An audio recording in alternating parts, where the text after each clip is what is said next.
Welcome back to another Balcony Conversation. Brian Crawford here. My guest today is Chet Vincent.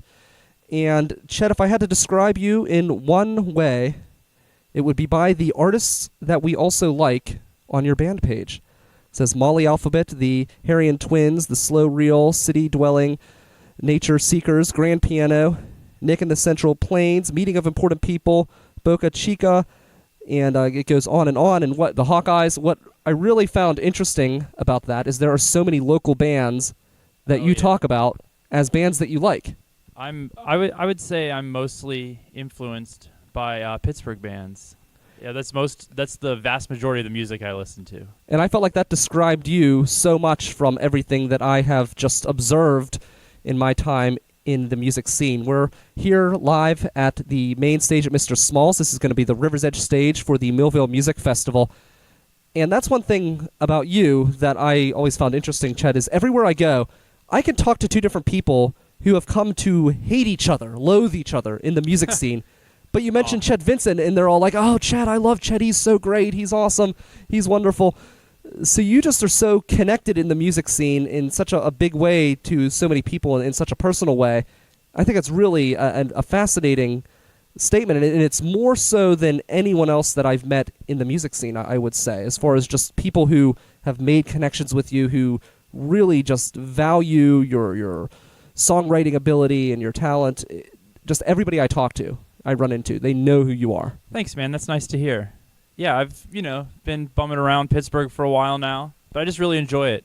Everyone's doing creative stuff as long as I've been here, like involved in the scene, and it's just there's endless things to be excited about. Always new stuff coming.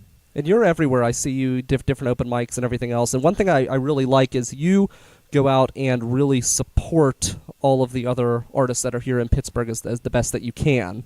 Oh yeah, it's not hard though. It's like I like to go out and do things, and like I was saying, there's so much going on.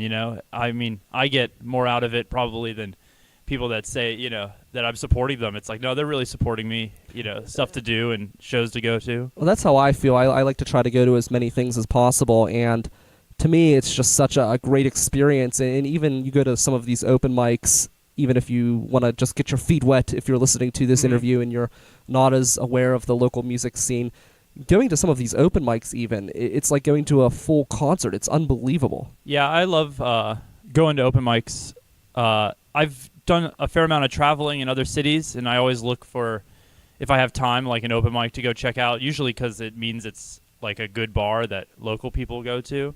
But man, Pittsburgh has so many, like compared to other similar-sized cities. They're hard to find. Really? But Pittsburgh, it's like Monday, Tuesday, Wednesday. Pittsburgh, there's almost an overabundance. Yeah, sometimes it's people talk to me about opening an open mic, and I'm like, well, based on their region, I tell them, well, you can't do it here, you can't do it this time, you can't do it this day, because you're going to have a hard time getting people to come not because they're not interested, but because they're so spread out. Yeah, I think that they're really like the sign of a healthy music scene.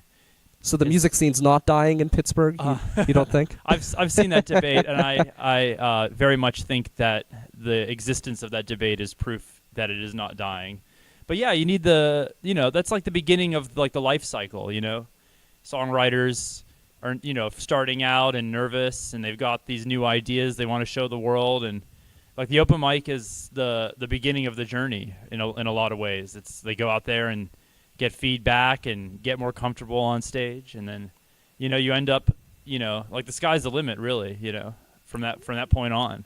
How long have you been playing as an artist? When did you start? I started playing guitar in a high school, and I started playing in a band just after high school, and then I got serious about it after college. So okay. Probably I would say like at this point it's been like 10 years of being serious about it. Really cool. And you're everywhere. People, like I said, everywhere you go, people talk about you. So, but you get really involved in the community. How important do you think that is for you as an artist, and how do you think that helps you grow as an artist, your involvement in the music scene as really a community advocate? Well, I think it helps me because I see what other people are doing, and I get ideas from that. If you're just the only band in a town, you think that your ideas are the greatest, and then like when you're in a town like this with so many great, artists and musicians and songwriters, you see different ways of doing things that you hadn't considered, and it really forces you to be better. Honestly, you go out and you just see people that are awesome, and you're like, man, I want to be just as good as that, Mm-hmm. So yeah, I think it helps you that way, just being around people that are better than you. Frankly, it's really inspiring. But yeah, I mean, like it's not like any kind of like mission that I have. It's just I just enjoy going out to shows. That's what's great about it, though, is it is just who you are, and it's just. I'm not alone in that, though. Too. I mean, there's lots of other people that are just like one person going to shows can't make a supportive scene exist. There's lots of people. Just different personality types, though. I mean, there are really talented people that don't go to shows, and I still love their bands too. Sure. It's like it's all good. Do you think the music scene or the music festival scene in Pittsburgh is important to that community? I do. I know that's been debated, and I think it's a worthwhile debate. But I think that like the more the merrier in terms of cultural activities. I think that like Millvale Festival or Deutschtown get people out and engaging with artists in their community in ways that they wouldn't otherwise, and even if that's the extent that it goes, I think that's awesome. Even if it's like the one day a year, old Jack comes out and watches a band down at the local bar, I think that's still like a really important cultural moment. So we I think see they're great. So much of that here with the Millvale Music Festival. It's amazing how many people I speak to who have no connection to the music scene whatsoever. A lot of older people, too, at the Millvale Music Festival who have come out after the initial festival, and they talk about how much they just love the festival, and it was such a wonderful event, and they can't wait for it to come back the next year. Absolutely. And it really does, I feel, connect a lot of these people who may just be missing from the equation, and if they do start going out to more shows, I think that's a great thing as well. Yeah, I mean, it doesn't always have to be necessarily like, oh, this is going to like spiral people into the stratosphere of fame and fortune. It's just like, making connections with other people and introducing people to art and bands they might like, no matter what kind of band or artist it is, and I've seen it in Lawrenceville with Rant, older neighbors of mine, diehard music fans, but like they're a little older. They're in their 60s and 70s. They love classic rock, but there are bands for them, and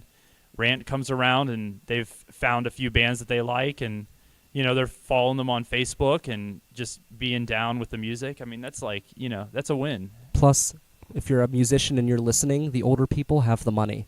So you want them to like your stuff, right? Because they're the ones that are going to have the money to buy the merchandise and the albums and things like that.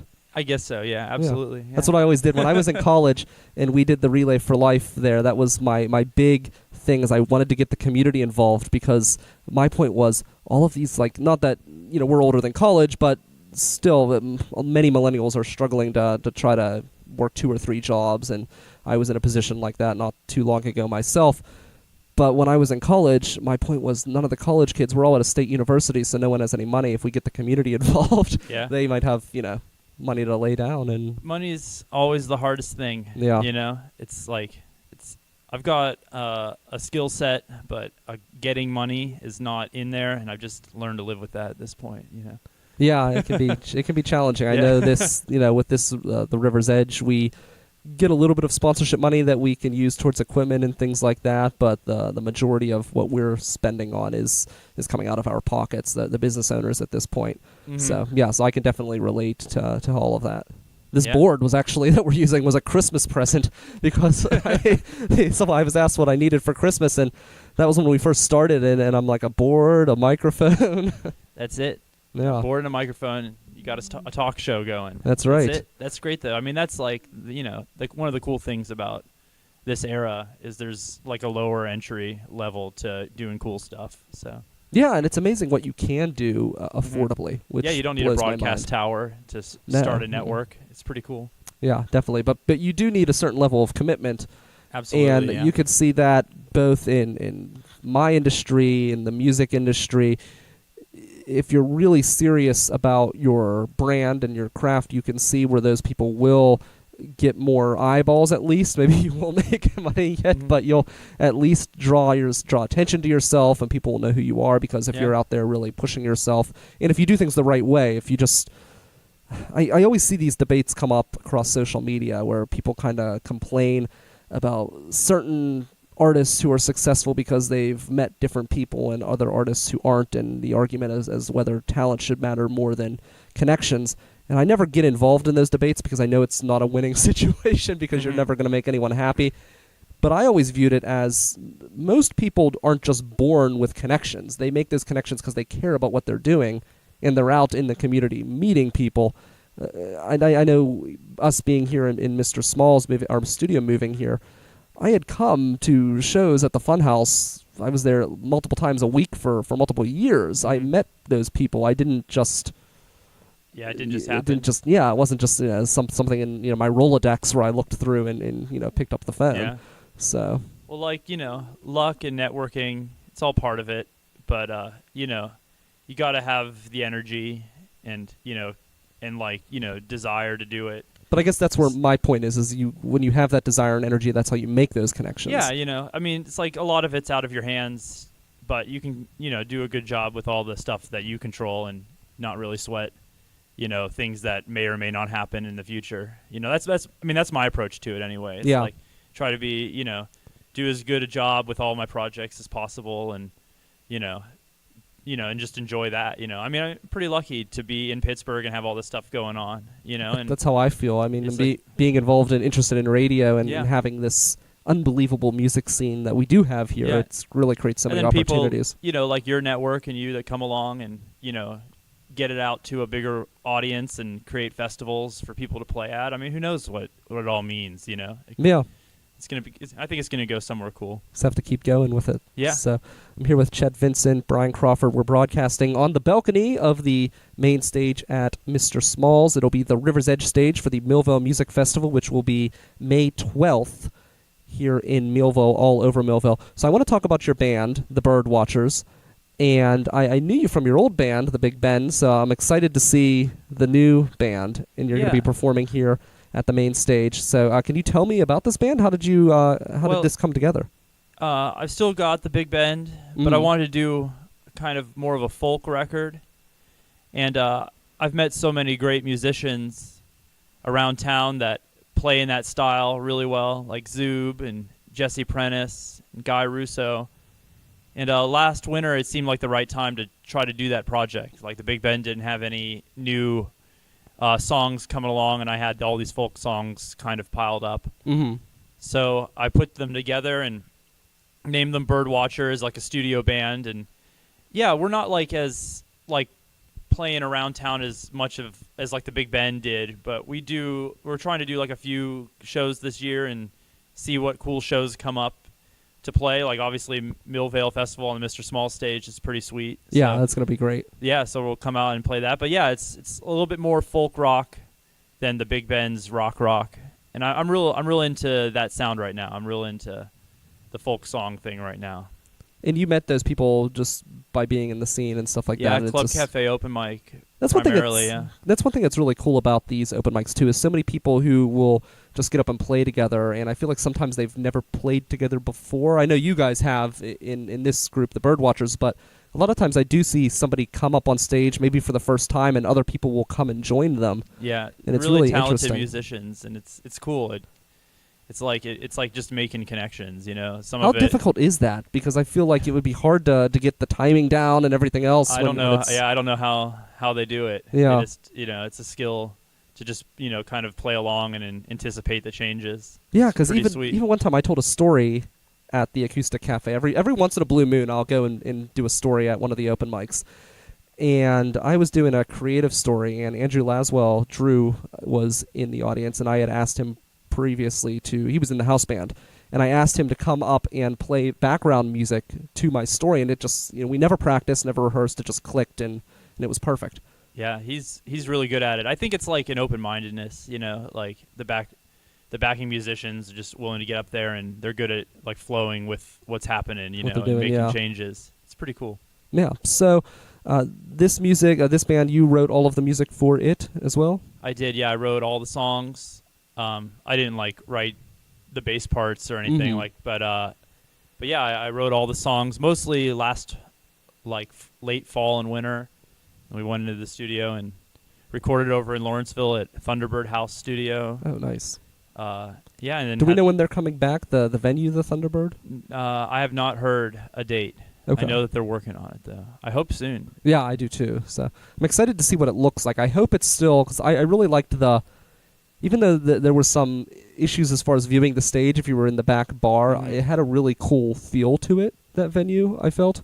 Yeah. So yeah, I'm hoping it still has like that vibe some to character. it. Yeah. Yeah, I hope so too. Yeah, that'll be great. So the festival, you're going to be 6 p.m. here at the main stage. You're going to kick things off at this stage. What are you most excited about for this particular festival and this opportunity? I'm excited to be on this stage. I like the lineup here.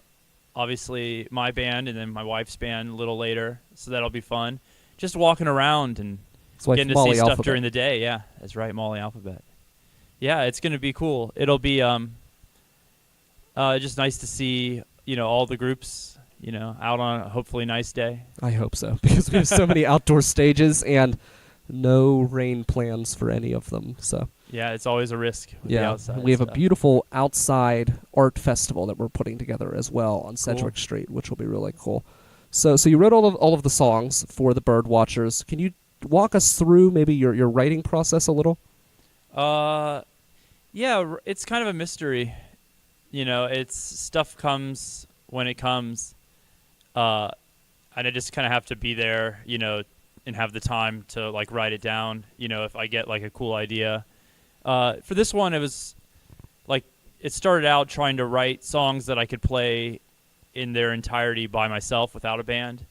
So I was trying to write, more interesting guitar parts, and I wanted to be able to have an album that I could go around the world and play if it's just me. Okay. And if people got the CD, it would sound arranged, but not totally different songs. Yeah.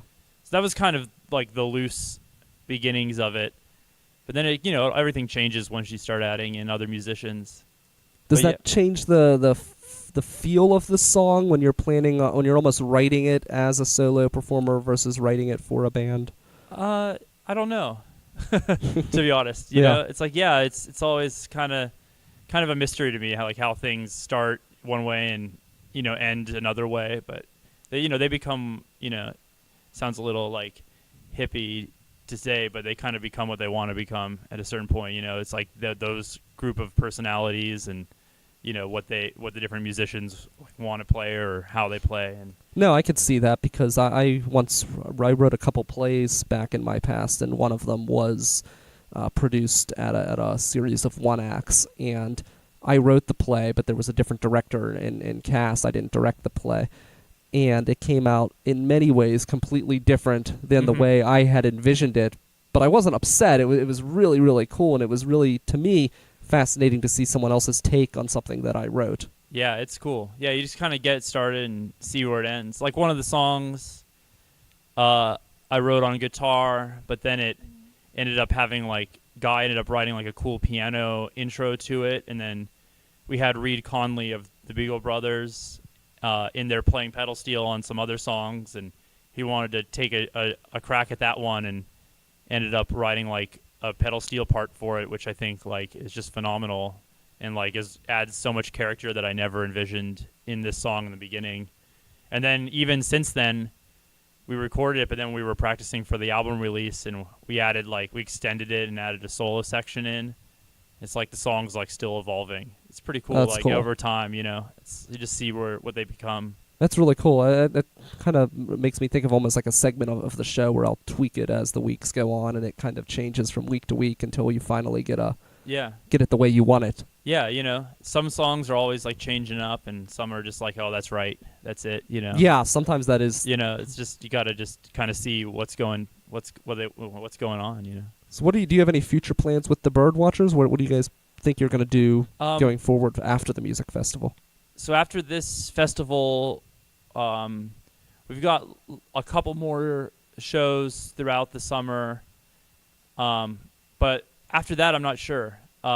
If I write some more songs Then we might try to do a follow-up album, maybe in the winter.